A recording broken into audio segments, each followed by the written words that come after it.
삼각지, 용산 삼각지에서 화랑을 한 40년째 하고 있는데, 그림을 사러 오시는 분이 대개 하는 말이, 이 사람 뭐 학생인가요? 아니면 국전에 상 받은 분인가요? 이렇게 질문을 해요. 사실은 공모전에 있어서 뭐 니들이 내 그림을 어떻게 평가해 하긴 하지만, 그래도 우리 한국의 대중들, 일반 이 미술 애호가들 중에서는 그래도 상을 받았다는 거에 대해서 굉장히 그 작품의 그 뭐라 그럴까 수준을 평가하는 그런 참 경향이 있습니다. 그래가지고 국전에 몇 번 받고 이분이 뭐 해외 전시회도 하고 뭐 이렇게 개인전도 몇 번 하신 분이에요. 인정받는 분이죠. 그래서 한국 미협에서는 호당 몇 얼마씩 받는 이렇게 뭐 공정 가격을 정해주는 것도 있습니다. 이분 괜찮습니다 하고 그림을 권하면은 아 그러세요 하고 그림을 사가는 그런 편이에요.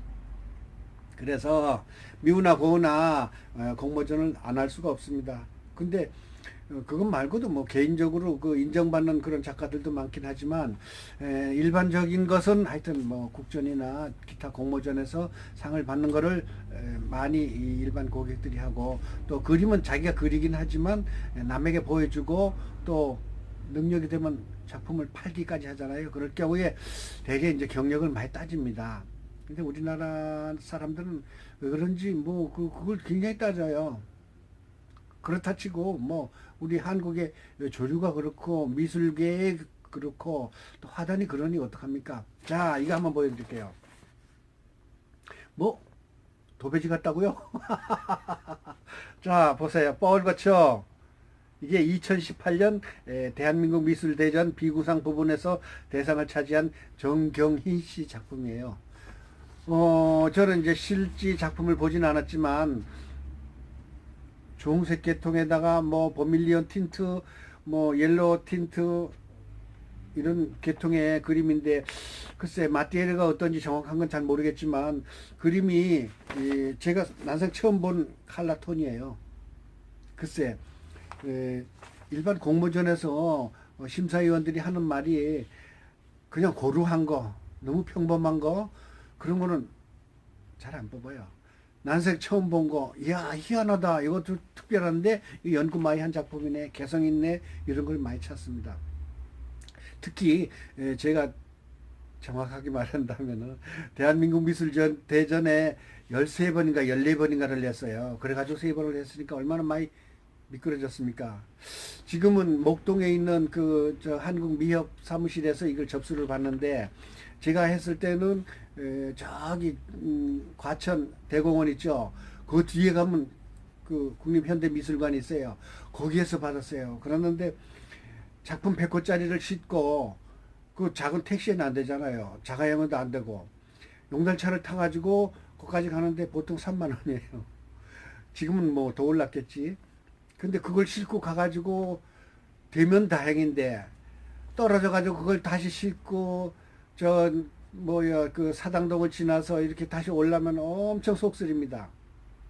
뭐 어쨌든 속 안 쓰리는 도전이 어디 있겠습니까? 그 다음에 비바람 안 맞고 어떻게 나무 가지가 잎을 만들겠습니까? 그렇듯이 한국 미술계에서 어차피 출세를 하거나 어차피 남들에게 알려지려면은 자기 혼자 그 우물안 개구리가 돼서는 안 되잖아요. 그래서 그런 공모전에 가서 내보는데, 특히 비구상인 경우에 제 경험을 한번 얘기해 볼게요. 뭐 열 몇 번 떨어진 놈이 뭘 또 안다고.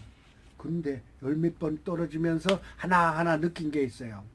저는요 솔직한 말로 교육에 관한 공부를 했지 미술에 관한 공부를 정식으로는 안 했어요. 제 혼자 독학한 거나 다를 바 없어요. 아이들한테 미술을 어떻게 가르치는가, 뭐 아동 미술, 또 뭐 미술의 이 지도 방법, 미술로서 심리 교육 방법 이런 거는 배웠지만 서양 미술사도 뭐 간단하게 그냥 주마간산격으로 이렇게 대충 훑어봤지, 아주 지도 교수님한테 일일이 그냥 체크받고 요건 저렇게 해라 저건 저렇게 해라 이런 색깔은 분위기는 어떻다라는 거를 받질 않았어요. 또 남한테 개인 지도도 별로 안 받았어요. 왜? 어리석음에 내 혼자 잘한다는 자부심과 긍지 내지는 자아에 도취돼 가지고 근데 일반 그림을 하시는 분들의 아마 기본적인 생각일 겁니다. 저도 그 어리석음에 빠져가지고 열 몇 번이나 내가지고 세 번밖에 입선을 못했어요. 물론 다른 공모전에서도 많이 입선을 하긴 했는데 오늘은 우선 대한민국 미술대전에 관한 이야기만 하겠습니다. 2019년 올해 대한민국 미술대전 접수를 말씀드리겠습니다. 뭐 50호 이상 100호 이내라고 하는데 거의 90%가 다 100호예요. 2019년 8월 13일부터 14일까지 목동에 있는 한국미술협회 사무실에서 구상 부분, 그러니까 사실계열의 그림을 심사를 접수를 받고요. 그 다음에 비구상은 2019년 7월 30일부터 31일까지 이틀간 그걸 접수받아 가지고 심사한 다음에 이틀 뒤에 전부 다 입상한 분은 놔두고 또 떨어진 사람은 작품을 가져가라 이럽니다. 그런데 오늘은 이제 비구상 부분에 관해서 이야기한다고 그랬잖아요. 저는요, 올해가 38회인데 저는 11회 때 처음 입상을 했어요. 그러니까 뭐 오래됐죠. 근데 그 당시는 그림을 한 점을 내고 싶어도 꼭 두 점을 기본으로 했어요. 왜? 글쎄, 그 전까지는 국전에서는 대개 뭐 하나만 내면 됐었거든요. 근데 그 비구상을 처음으로 구상하고 비구상하고 이렇게 나눠서 전시를 하고 접수를 받는 그런 처음 전시가 그때였었어요. 11회. 그런데 저는 처음에 하나만 할 걸 계산하고서 하나를 거의 석 달 동안을 노력을 했어요. 굉장히 열심히 그렸죠. 이렇게 하면 될까 저렇게 하면 될까, 뭐 다른 사람 인사동 전시회에서도 비구상에 관한 거는 막 쫓아가서 보고, 또 잡지, 외국 잡지도 비구상에 관한 것을 많이 보고 그랬는데, 이건 뭐 그냥 코끼리 뭐 장님 코끼리 만지시기예요. 왜? 사실 계열은 어떤 그 뭐 리얼리티를 살리면서 어떤 몽상적인 분위기나 색다른 색채로서 하면 되는데, 저는 사실 계열에 몇 번 해가지고 안 되길래 난 비구상 체질이다 하고 비구상으로 다 도전하기로 해가지고 아까 얘기한 대로 석 달을 엄청 노력을 했는데 어느 날 얘기 들어봤더니 마감 5일을 앞두고 갑자기 2개를 내야 된대요. 누구든지 1개씩은 안 받는데 처음에 그랬어요. 그래가지고 갑자기 느닷없이 100호짜리 캔버스를 구해가지고 와가지고 집에서 막 그냥 사정없이 짝짝짝짝 긁어댔죠. 그러는데 미술대전 입상한 작품 보여드릴까요? 여기 길가라서 자동차 소리가 조금 들리죠? 지금 화랑에서 하는 거라서 그렇습니다. 이게 제목이 아웃사이더의 궤도 이렇게 되어 있습니다. 저는 포스트가 아닙니다. 아웃사이더예요. 제 인생이 그랬습니다. 제가 쥐띠거든요. 쥐띠는 늘 남의 거 훔쳐 먹어야 되고 남한테 들키면 맞아 죽어요. 낮에 나오지 못합니다. 밤에만 움직여야지 돼요. 몰래 아웃사이더. 이 사회에서 좀 소외받는 그런 심리적인 압박감이 있었어요. 늘. 이게 아웃사이더의 궤도예요. 뭐 조금 흑백 톤에다가 중간중간 간단하게 컬러링한 그런 작품이었죠. 그런데 작품을 이제 이틀 뒤에 가서 떨어진 걸 찾아와야 될 거 아니에요. 신문에 한국일보에 광고에 내 이름이 딱 돼 있더라고요. 기분이 되게 좋더라고요. 내 생전 꿈에 그리던 국전에 입사는 했어요 하면서 즐거워서 이제 용달차 가지고서 찾아와야 될 거 아니야. 그 큰 거를 과천 대공원 뒤에요. 그러니까 저기 뭐 사당동 지나서 남태령 넘어서 뭐 어린이 대공원 뒷길로 돌아 현대미술관에 가가지고 그걸 찾으러 왔는데 글쎄 3개월 동안 준비한 게 떨어진 거예요. 나 놀랬어. 3일 만에 한 게 이게 됐어요. 웃기지 않아요? 3개월 동안 심혈을 기울였는데 그건 떨어지고 이틀, 정확히 말해서 이틀 반밖에 안 그렸는데 이게 된 거예요. 그래서 내가 생각하기를 이거 도대체가 그냥 헷갈리는구나. 정성 들여도 안 되고 들이딱 내 깔긴 거 이게 된 거예요. 급히 준비한 게.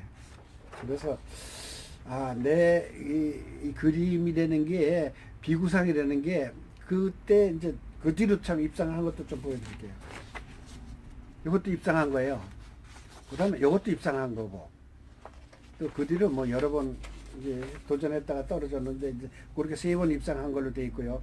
그런데 제가 그 전시회 때 비구상 하면서 제가 합격한 그림을 해가지고 상도 받으러 갔잖아요. 시상식도 거기서 했었어요. 한국미협 이사장이 와가지고 탁 주는데 너무 기분 좋은데 내가 직접 안 받고 대표자만 한 사람 나가서 받았어요. 그때 이제 어떤 장애자가 그걸 그 저기 입상 대표자로 가서 상을 받았는데 나는 그 저기 뭐야 그 상 받는 장면을 사진을 찍어가지고 영원히 간직할 계산을 하고 있었는데 나한테 그런 혜택을 안 주고 그냥 의자에 앉았다가 나중에 그냥 일괄적으로 그냥 상짝 찾아가세요 하는 거 그렇게 아주 찾아가졌는데 그러면서 이제 한 바퀴 싹 돌아봐야 될 거 아니에요. 그런데 내가 착각한 게 있어요. 여러분들 여기서 정확히 들으세요. 일반 공모전이나 또 특별한 전시회에서 남한테 보여주기 위한 거는 그 발명에 가까워야 돼요. 발명에. 나만의 이 독특한 아이템, 나만의 갈 수 있는 그림, 남이 안 하는 그림, 세상에 없었던 컬러, 세상에 없었던 모티브, 세상에 없었던 그런 걸 가지고서 그림을 그려야지. 야, 신선하다. 이거 특별한 거네. 이 작가가 뭐라 그럴까 창조적인 아이디어가 있는 사람이야 이래가지고 뽑아주더라고요. 가령 옛날에 보니까 그 해에 보니까 그 저 수도 저기 뭐야 물 이렇게 빼는 수도꼭지에다 물 꽂아가지고 이렇게 뭐 파이프가 있잖아요. 투명한 파이프 안에다가 그걸 캔버스에다 100호짜리가 쭉쭉쭉 붙여놓은 다음에 그 안에다가 물감을 칠해놨어요. 아주 독특한 매력이 있더라고요. 그 다음에 또 어떤 분은 빨래판 있죠. 그 저기 뭐 이렇게 두들두들 난 거. 빨래판을 이렇게 톱질을 해가지고 그걸 무늬를 만들어 놨어요. 그러니까 독특하잖아요, 그게. 그것도 그 빨래판을 내가 보기에는 어디서 구했는지 자기 집에 건지 남의 건지 쓰던 거예요, 전부 다. 그걸 이렇게 잘라가지고 톱질을 해가지고 붙여놨는데 그 질감이 아주 독특하잖아요, 마티에로. 또 어떤 분은 청바지 있잖아, 청바지. 남이 입던 청바지인지 모르지만 뭐 반바지 치마 뭐 이런 걸 가가지고 잘라가지고 거기다 청바지에다가 칼라링을 해가지고 모양을 내놨어. 그러니까 독특한 모티브, 독특한 재료를 넣어가지고 붙여가지고 만든 거예요. 그 다음에 또 어떤 분은 전자제품 안에 보면은 그 왜 저기 그 가느다란 선이 많고 그 다음에 거기에 뭐 이렇게 진공관이 있고 뭐 이렇잖아요. 그거를 잔뜩 100호짜리에다 잔뜩 붙여놨어. 그런 다음에 저기 회색으로다가 스프레이로다가 쫙 뿌려놨는데 막 그냥 독특한 느낌이다. 근데 질감이 되는 게 있고 그 마테리가 아주 그 뭐 난생 처음 본 거 아니겠어요? 그 다음에 어떤 분들은 두꺼운 그 저기 뭐요 그 비단천 같은 거 있잖아요. 그래서 비계 같이 그 안에다 스펀지를 넣어가지고 벌럭벌럭 오물오물 이래가지고 아주 뭐 그냥 이게 뭐랄까 그 의학 사진처럼 인간의 그 저기 뭐요 내장 같은 그런 느낌 들고 독특한 아주 그 기분이 이상한 그런 그림을 그려서 붙여놨더라고요. 그러니까 그렇게 독특한 소재를 사용해가지고 붙여놓고 저는 이 같은 경우에 요거는 참 엄청 노력한 거예요. 요 이제 10cm 10cm 되게끔 칸을 일일이 다 만들었어요. 그거는 저기 뭐야 그 아크릴 이 판으로다가 특별히 주문해가지고 저 청계천 가면 아크릴 전문점 을지로나 가면 아크릴 전문점 가게가 있어요. 요걸 10cm 10cm 사각으로 만들어 가지고 아니 13cm가 되는 게 130에 162에 130.3이니까 100호짜리가 그거를 100등분 해가지고 이렇게 잘라가지고 그 안에다가 플라스틱 재료 있어요. 물 같이 처음에는 이렇게 됐는데 그거를 응고제를 넣으면은 그 안에 저기 뭐라 그럴까 그 문방구에서 쓰는 풀 있잖아요. 그거처럼 돼요. 그걸 그 물 같이 되는 그거를 그 네모난 칸에다 부어가지고 그걸 몇 시간 있으면 그게 딱 굳어요. 그래가지고 그 뒤에다가 칼라링 해서 이걸 모자이크 기법이라고 그러기도 하고요. 하모니 기법이라고 그러기도 해요. 뭐 내 혼자 만든 기법이에요. 이래가지고 사람의 머릿속에는 이렇게 복잡 단안하고 좀 이 헷갈리는 그런 내용들이 머릿속에 들어가 있다라는 것을 표현하기 위해서 이렇게 그렸어요. 이 안에 자세히 보면은요, 뭐 러브도 있고 인생의 뭐 라이프도 있고요, 뭐 그냥 해피도 있고 뭐 이런 그 쬐끔만 글씨 잘 안 보이게 이렇게 쓱 그려놨어요. 또 이것도 역시 마찬가지예요. 그 뒤로 이제 그 얼굴 형태를 가지고서 머릿속에 이런 게 있다는 것을 이제 보여주기 위해서 그렇게 아주 그 벽돌처럼 얇은 벽돌처럼 그 플라스틱으로 응고시킨 다음에 그 뒤에다 칼라링을 해서 붙여놨는데, 나는 남의 걸 보지 않고 내가 창작을 했는데 나중에 알고 봤더니 미아리역이던가 하여튼 그쪽에 가니까 역에 지하철역에 그거 비슷한 기법으로 만든 그 유명한 작가가 작품이 하나 있더라고요. 그래서 미술가들은 뭔가 서로 통하는 게 있지 않은가 그런 생각이 들어서, 아 내가 저런 영감을 했는데 누가 벌써 저런 스타일로 해놨구나 하는 그런 경험을 겪었습니다. 그렇듯이 작년도에 2018년도에 입상한 작품, 이걸 보니까 이건 겉으로만 봐서는 잘 몰라요. 실제 가가지고 봐야가지고 이걸 흙을 발라가지고 이렇게 질감을 만들었는가, 아니면 독특한 어떤 소재를 오브제를 사용해가지고 이거를 이 컬러링을 했는가를 모르지만, 제가 보기엔 뭐 그냥 뭐 그냥 이불 무늬 같지 않아요? 아니면 뭐 무슨 불난 집에 뭐 사진 같기도 하고. 근데 이건 뭐 무식한 얘기긴 하겠지만 본인이 설명을 듣기 전에는 다른 사람이 감상을 잘 못하는데, 어쨌든 그 심사위원들이 그날 그 대회, 작년 대회의 비구상 중에서 가장 특출한 작품으로 뽑은 게 이 작품이에요.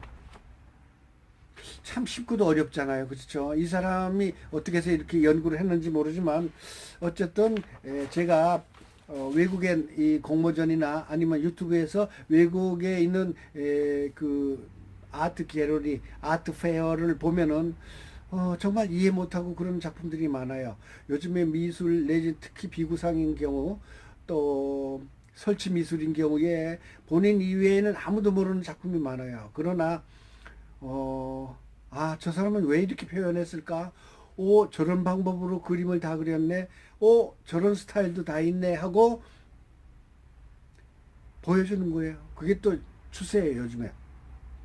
요즘에 뭐 저기 뭐 비엔날레나 아니면 트리엔날레 아니면 아트페어 보면은요, 정말로 독특한 작품이 많아요. 그리고 이렇게 평면작은 많지 않아요.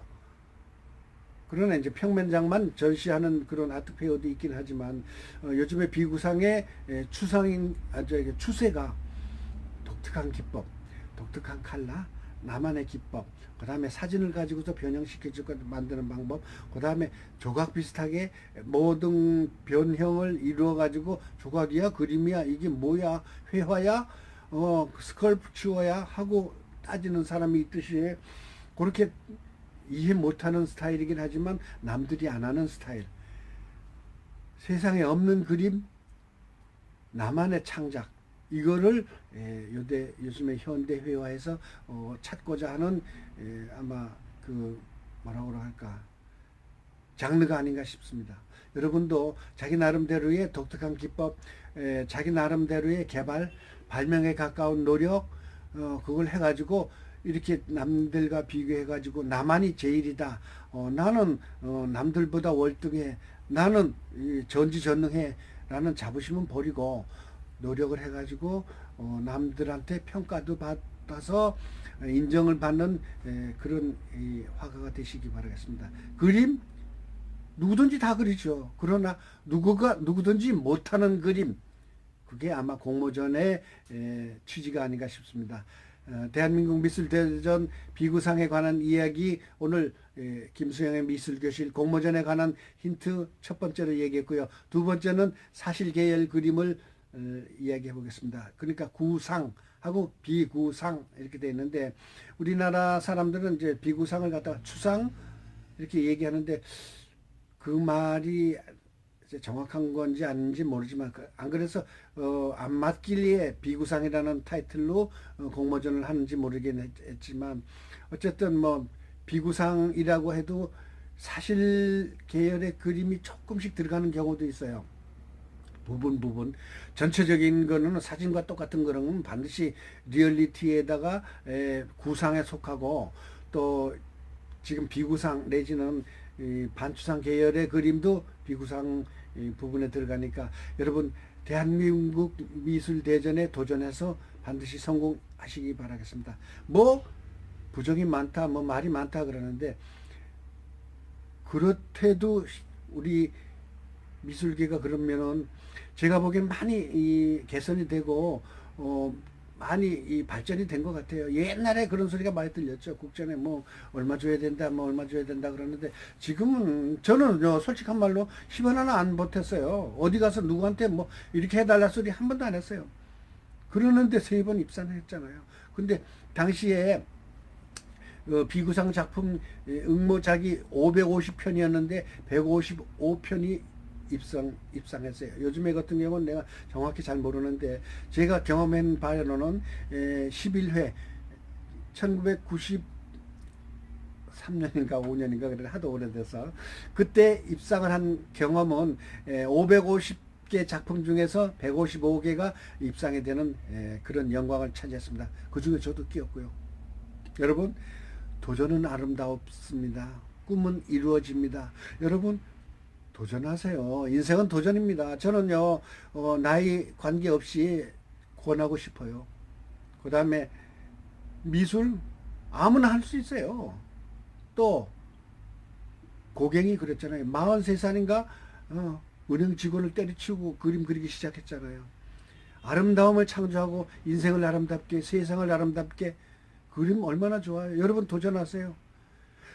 제 전화번호 알려드릴게요. 793-2720 02-793-2720 다시 왜 이렇게 떠든거리나 02-793-2720 이고요. 지하철 4호선 삼각지역 3번 출구 바로 나오시면요, 열린 화랑이라고 있어요. 거기 폼나는 멋진 아저씨가 기다리고 커피 한 잔 따라 드릴 테니까 언제든지 오세요. 그림 배우실 분도 오시고요. 또 그냥 그림에 관한 상식, 또 재료 원하시면 내가 다 가르쳐 드릴게요. 오세요. 커피 대접해요. 무료. 오십시오. 3번 출구 옆에 열린 화랑, 사장없이 좋은 그림쟁이 김수영이 진행하는 미술교실, 미술공모전 비구상에 관한 이야기 오늘 이렇게 마치겠습니다. 오늘 제가 좀 말이 빨랐죠? 구독 좀 눌러주세요. 좋아요도 눌러주시고요. 구독. 감사합니다. 사정없이 좋은 그림쟁이 김수영이었습니다.